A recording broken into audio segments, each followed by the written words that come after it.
everybody, it's Tara. Today I'm going to do my NEWTs Readathon wrap-up.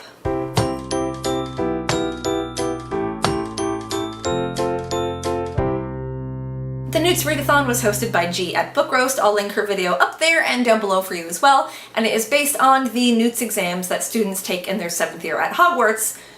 In Harry Potter, if that wasn't obvious, there are 3 possible grades that you can achieve for each subject: acceptable, exceeds expectations, and outstanding, and each one has a different prompt based on the subject that it's in. I sat my NEWTs in 5 subjects: arithmancy, transfiguration, muggle studies, astronomy, and charms, so let's get into the books that I read for that. I am actually not going to talk about the first 3 books that I read because I already did in my Booktubeathon wrap-up, but for arithmancy, for the acceptable prompt of read a book of at least 300 pages, I read The Bookshop of Yesterdays by Amie Meyerson. For the transfiguration prompt of a book with a grey cover, I read Miss Peregrine's Home for Peculiar Children by Ransom. And for muggle studies, for a book written by one of your favorite authors, I read Very Good Lives, The Fringe Benefits of Failure and the Importance of Imagination by J.K. Rowling. If you want to know any more about those books or my thoughts on them, you can check out my Booktubeathon wrap-up. That'll be linked up there and down below for you. And moving on to astronomy, the acceptable prompt was to read a book with stars on the cover, and I had planned to read Norse Mythology by Neil Gaiman, but I actually read Obsidio by Amy Kaufman and Jay Kristoff instead. I really wanted to read Obsidio this month, and I tried so hard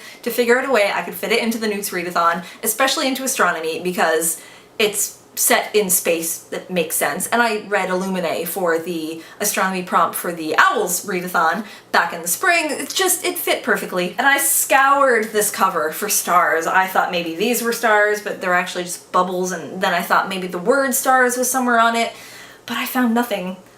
Until 5 stars right there. Yes, they're asterisks, but they look like stars, we call them stars, and the word asterisk even comes from the Latin word for little star, so just let me have this one. Obsidio is the finale of the Illuminae file series, and you guys all know what that series is about. I'm not going to waste your time explaining it all again. I can't say very much without spoiling a lot of the series for you, but I will say that Aiden, I love Aiden so much. How can anyone not love Aiden? Everything that he was doing in this book, I was just like, yes, yes.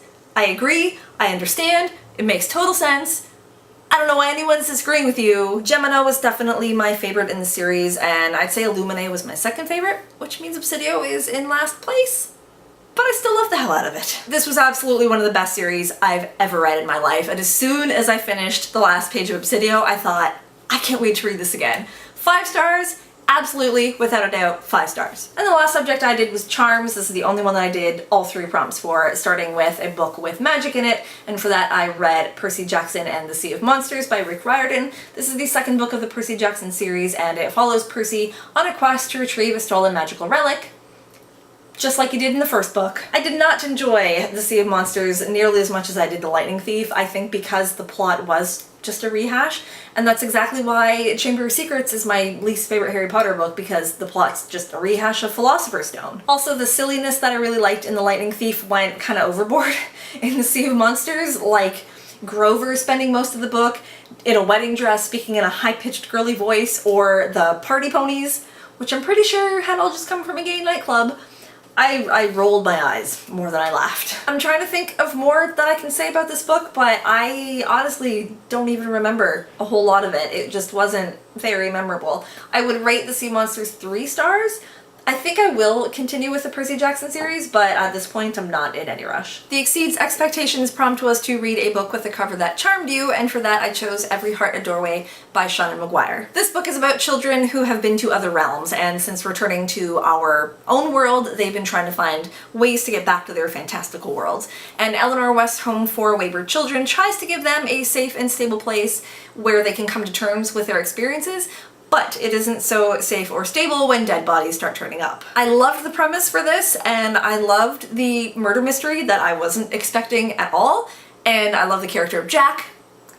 But aside from that, the book really fell flat for me. I've been saying very often lately about the books that I've been reading that they are way too long, that things are dragged on forever, and 100 pages could have been cut and it would have been a much better story, but Every Heart a Doorway is the exact opposite problem. It's very short. I think it's 160 something pages long, and it's just too short for anything to be fully fleshed out. And I've heard a lot of people say in their reviews of this book that the short length doesn't affect the story's ability to be a good story or the character's ability to be fully developed. And I disagree with that. The character development did kind of work because they were all taken to extremes. They were caricatures more than characters, so they all had very distinct personalities and traits and quirks. They're all very different from each other. Plus there weren't a whole lot of characters, so it wasn't hard to tell them apart. But I still would have liked them to be fleshed out more. I would have liked more time to get to know each character so that they were actual characters and not just caricatures. The plot itself moved way too fast, even for a murder mystery. There was no time for suspense to build, there was no real time for the characters to fully investigate any suspicions, and there was no real red herring, maybe because there weren't that many characters to begin with, so it really wasn't hard to guess who done it. The ending also seemed really abrupt and just way too easy, and I was not happy with it at all. One thing that really bugged me about this book was the alignment system for the other realms, other worlds. They were categorized along two major axes. One was virtue and wickedness, and the other was nonsense and logic. And it was so painfully, obviously, a rip-off of the D&D alignments of good and evil and lawful and chaotic, which is fine. It's a trope that's used very often, and it makes sense to categorize the worlds in that manner, but can you not just say good and evil? Or even light and dark? Did you have to go for something so convoluted as for virtue and wickedness? It just seemed like the author wanted an excuse to use her thesaurus. I gave Every Heart a Doorway 3 stars. If I need short, quick books to read for other readathons, I might continue on with this series, but otherwise, I just really don't care. And last but not least, for the outstanding prompt of a book that you think will leave a mark, I read A Monster Calls by Patrick Ness. This is about a young boy named Connor who's going through a really rough time in his life. His mom is battling cancer, and he's being bullied by these kids at school, and every night he's having these terrible nightmares about a monster. But then one night, a real monster comes to his window, and he says he's going to tell Connor 3 stories, and then he wants Connor to tell him a story of his own. Everyone says this book is heartbreaking and gut-wrenching, and yes, I am right there with them, but I think it hit me so hard for a different reason than it does most. Yes, it was hard to watch Connor dealing with his mother's illness and how it affected his life, but what really killed me was what his mother was going through. And not her illness, not the fear of dying, but the fear of leaving her son motherless. When you become a parent, your child becomes your entire world, and your role as their parent becomes more important than your role as yourself. Someone who isn't a parent might be afraid of death because of what they'd be leaving behind, what they'd be missing out on, or maybe the fear of how much it might hurt, or what might or might not come afterward. But as a mother, the only thing that scares me about my death is what my death would do to my son. My son never took to bottles. He refused every bottle and everything we tried to get him to take a bottle, so he was 100% breastfed. I was literally the only person who could feed him. And for those first 8 to 10 months, every time I crossed the street, I was terrified of getting hit by a car, because if I died, who was going to keep my son alive? And it's almost worse now that he's 2, because even though he doesn't need me for survival anymore, he is more attached to me than ever. I am his whole world as much as he is my whole world. So if I suddenly disappeared, what would that do to him? That is what I was thinking about the entire time I was reading this book. It's told from Connor's perspective, but the whole time I could only see it from his mother's point of view. And it made me cry. It made me cry long, and it made me cry hard. A Monster Calls gets 5 stars from me, absolutely. And did it leave a mark? Absolutely. So that wraps up my wrap-up. I achieved 4 acceptable grades and 1 outstanding grade, and I am now ready to graduate Hogwarts and go out into the wizarding world and become a functioning member of Wizarding Society.